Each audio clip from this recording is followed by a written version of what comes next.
বর্তমান বিশ্ব পরিস্থিতিতে যুদ্ধের প্রস্তুতি না নেয়া আত্মঘাতী বলে মন্তব্য করেছেন প্রধান উপদেষ্টা ডক্টর মোহাম্মদ ইউনূস। ভারত পাকিস্তানের যুদ্ধাবস্থা উল্লেখ করে তিনি বলেন, আমরা যুদ্ধ চাই না, তবে পুরোপুরি প্রস্তুতি থাকতে হবে। বাংলাদেশ বিমান বাহিনীর বার্ষিক মহড়া আকাশ বিজয় 2025 পর্যবেক্ষণ শেষে প্রধান উপদেষ্টা এসব কথা বলেন। এ সময় আধুনিক বিমান বাহিনী ও নিরাপদ শক্তিশালী দেশ গড়ে তোলার অঙ্গীকার করেন তিনি। আরও জানাচ্ছেন ইয়াসিন রানা।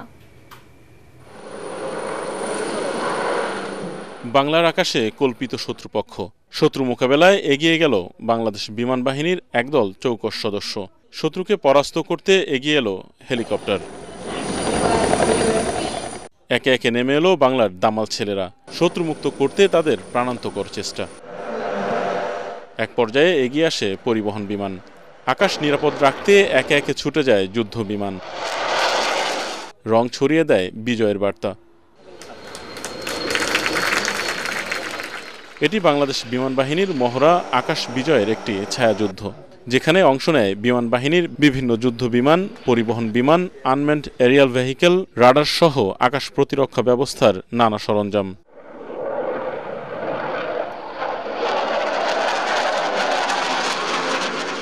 মহড়ায় বিমান বাহিনী দুভাগে বিভক্ত হয়ে তাদের কর্মদক্ষতা, যুদ্ধ প্রস্তুতি এবং সক্ষমতা তুলে ধরে। কুর্মিটোলায় বাংলাদেশ বিমান বাহিনী একে খন্দকার ঘাঁটিতে বাহিনীর এই নৈপুণ্য দেখেন প্রধান উপদেষ্টা ডক্টর মোহাম্মদ ইউনূস। পরে দিক নির্দেশনামূলক বক্তব্য দেন প্রধান উপদেষ্টা। বলেন, যুদ্ধ নয়, তিনি শান্তির পক্ষে। তবে ভারত পাকিস্তানের উদাহরণ দিয়ে তিনি বলেন, এ সময় যুদ্ধের প্রস্তুতি না নেওয়াটাও আত্মঘাতী। ভারত পাকিস্তান যুদ্ধ হই হই অবস্থার মধ্যে রয়ে গেছে।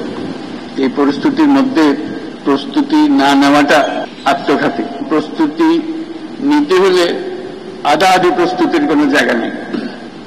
এটা এমন এক পরিস্থিতি, জয়ই তার একমাত্র অপশন। পরাজয় এখানে কোনো অপশন হতে পারে না। কাজে আমাদের যে প্রস্তুতি, সেই প্রস্তুতি কত উচ্চ পর্যায়ে আমরা নিতে পারি, সেটার চেষ্টা আমাদের থাকতেই হবে।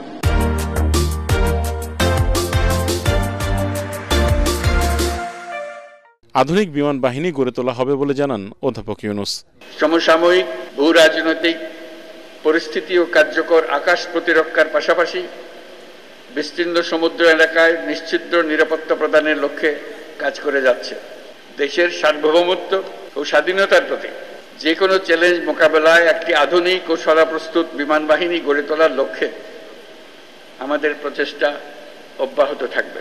বক্তব্যে নিরাপদ, উন্নত ও শক্তিশালী বাংলাদেশ গড়ে তোলার অঙ্গীকার করেন প্রধান উপদেষ্টা ডক্টর মোহাম্মদ ইউনূস।